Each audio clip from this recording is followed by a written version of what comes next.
म्हणले काय म्हणजे कसं बघता याकडे कारण एकूणच म्हणजे इंडिया आघाडी कुठे सक्रिय नाही अशा पद्धतीचं पण विधान पवार साहेबांनी केलेलं आहे. मी काय ते वाचलेलं नाही कारण मी काल दिल्लीमध्ये होते.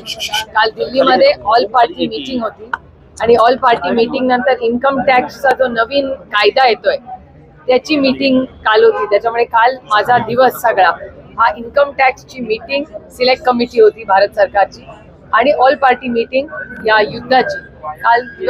काल रात्री उशिरापर्यंत त्याच कामात मी व्यस्त होते. मी आणि रात्री उशिरा पुण्याला आले, आज सकाळी लवकर उठून मी साताऱ्याला आले. त्याच्यामुळे काय तुम्ही स्टेटमेंट करताय या सगळ्याची माहिती घेऊन सविस्तर तुमच्याशी बोलू. दोन्ही राष्ट्रवादी एकत्र येण्यासंदर्भातला निर्णय सुप्रियाताई घेतील अशा पद्धतीचं वक्तव्य पवार साहेबांनी केलेलं आहे. काय नेमकं या वक्तव्याकडे कसं माझ्या ना ऐकण्यात ना वाचण्यात आलंय, तुम्ही म्हणलं ते, त्याच्यामुळे ते दोन्ही वाचून मी तुम्हाला नक्की कमेंट देईन. तसं काय हालचाली सुरू आहेत?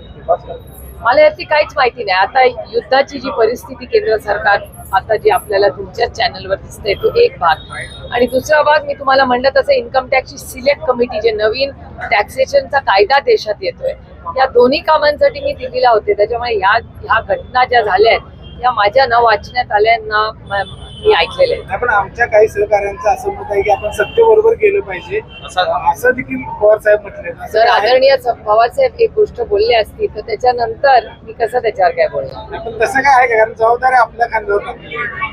नाही, जोपर्यंत माझी चर्चा होत नाही की काय स्टेटमेंट आलंय, कुठल्या कॉन्टेक्स्ट मध्ये आलंय, काय ही सगळी माहिती घेतल्याशिवाय आपल्या सहकाऱ्यांचं असे काय आहे मत? एक गट आहे की जो अजितदादांसोबत जायला तयार आहे अशा पद्धतीचा काही गट आहे? मला ह्याची काहीच माहिती नाही. त्याच्यामुळे मी सगळी सविस्तर माहिती घेऊन तुम्हाला नक्कीच सांगेन. इंडिया आघाडी सक्रिय नाही अशा पद्धतीनं पवार साहेबांनी पण म्हटलं आहे. एका दैनिकाला त्यांनी मुलाखत दिली. पार्लमेंटमध्ये आम्ही एकत्र कोऑर्डिनेशन करतो. लोकसभेत आणि विधानसभेत आपलं राज्यसभेत आमचं अतिशय चांगलं पार्लमेंटमध्ये कोऑर्डिनेशन आहे.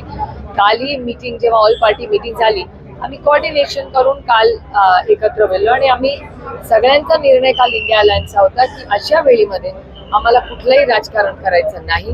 आम्ही पूर्ण ताकदीने भारत सरकार बरोबर आहे. जो काही निर्णय असेल भारत सरकारचा तो एक भारतीय आणि जबाबदार विरोधी पक्ष म्हणून आम्ही सगळे पूर्ण ताकदीने भारत सरकार बरोबर आहोत. गेल्या अनेक दिवसांपासून अनेक कार्यक्रम अजितदादा आणि पवार साहेब एकत्र शेअर करतायत.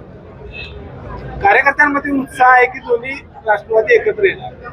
तर ते कार्यक्रम जे कोणी ऍक्टिव्ह असतात